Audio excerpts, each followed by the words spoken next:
the sort of family attitude, certainly on matters of sex, was morbidly puritanical. Well, did you then in fact have a feeling of guilt about sex? No, well, I don't know. I don't think I had much occasion to, no. Well, now, let's turn to your schooling. What sort of learning at that age? Did you, for instance, study the classics? Well, to a certain degree, I was never fond of the classics. I mean, mathematics was what I liked. My first lesson in mathematics I had from my brother, who started me on Euclid. And I thought it was lovely stuff I'd ever seen in my life. I didn't know there was anything so nice in the world. Can you remember and tell us about that first lesson? Yes, I remember it very well. But I remember that it was a disappointment because he said, now we start with axioms. And I said, what are they? And he said, oh, they're things you've got to admit, although we can't prove them. So I said, why should I admit them if you can't prove them? And he said, well, if you won't, we can't go on. And I wanted to see how it went on, so I admitted them pro tem. Now, what was it that first provided you with the incentive to become a mathematician?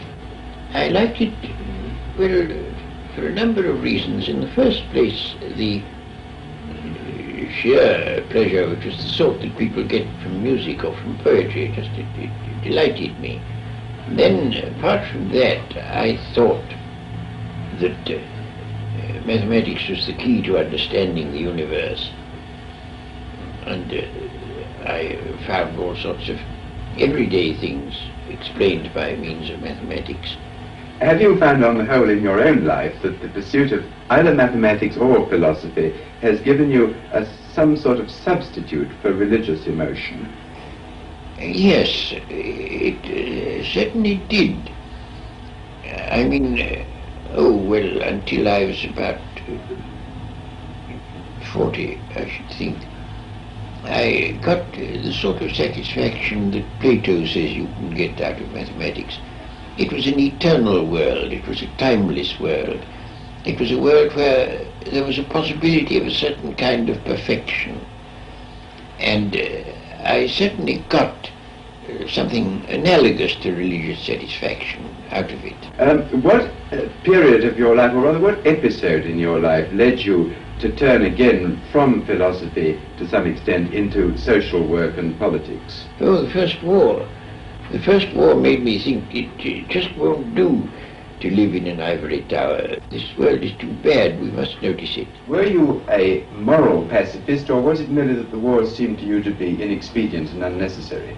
I thought, as a politician, and I still think, that it would have been very much better for the world if Britain had remained neutral and the Germans had won a quick victory. We should not have had either the Nazis or the Communists if that had happened, because they were both products of the First World War. The war would have been brief, there would have been nothing like so much destruction. I still think that is valid. That is speaking as a politician. Speaking as a human being, I used to have occasion to go to Waterloo, and there I would see troop trains going off, filled with young men who were almost sure to be slaughtered. And I couldn't bear it. It was too horrible. How much, in fact, did you actively campaign against it? Oh, as much as I could. I went all over the place making speeches.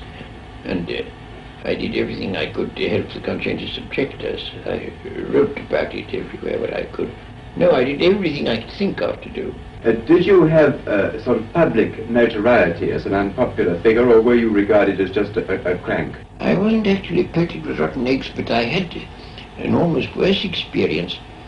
I was at a meeting of pacifists at the Circuit Brotherhood Church, and it was stormed by a mixture of colonial troops and drunken viragos. The drunken viragos came in bearing boards full of rusty nails with which they tamped everybody on the head, and the colonial soldiers looked on and applauded them, and the police looked on and did nothing. And women had all their clothes torn off their backs and were badly mauled and so forth and so on. And the Viragos of the Rusty Nails were just about to attack me, and I didn't quite know what one did about this. When somebody went up to the police and said, look, you really ought to stop these women, you know he's a distinguished writer. Oh, it's the police. Yes, so he's a well-known philosopher. Oh, it's the police. And he's a brother of an earl. And then the police rushed and saved me. Was this the time that you went to prison, or was that No, later? It was earlier. Well, what exactly did you go to prison for?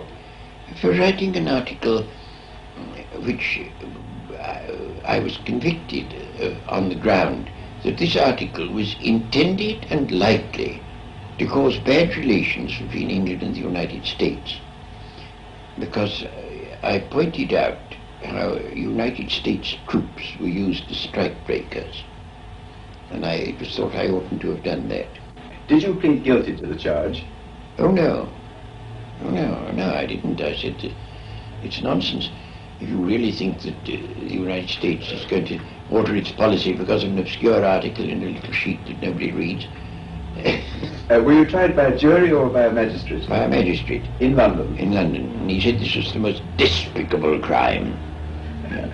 And what did he sentence you to? He sentenced me to 6 months. And originally it was 6 months as an ordinary criminal. And then on appeal it was altered to 6 months in the First Division. Which meant more lenient treatment? Oh, very much. It's a profound difference.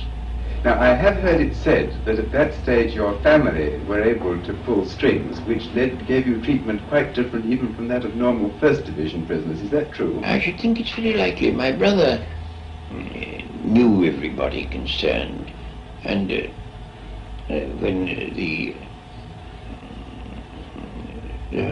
Home Secretary wasn't being very obliging, my brother went and see him. Oh, he was my fag at Winchester, so he did. Now, at the time of your own trial and imprisonment, do you think, looking back, that Trinity College behaved either wisely or justly in depriving you of your fellowship? No, certainly not, especially as they did it while the case was sub judice.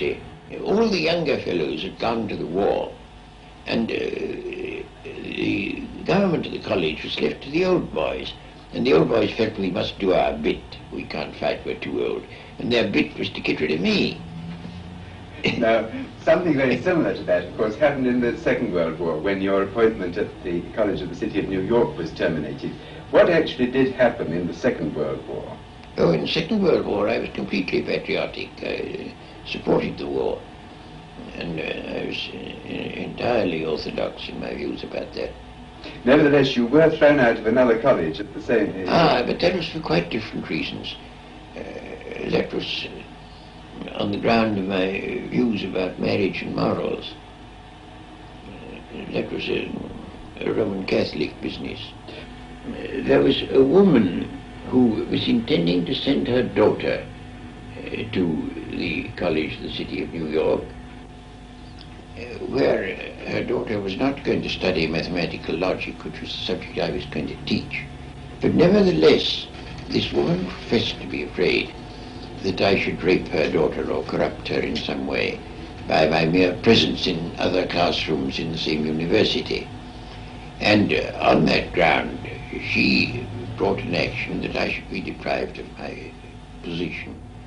And she accused me of being lewd, lecherous, lascivious, obscene, and aphrodisiac. And all these charges were upheld by the judge in the court, and the judge said that he would therefore annul this appointment. And did she bring any evidence to justify these charges? Yes, oh yes.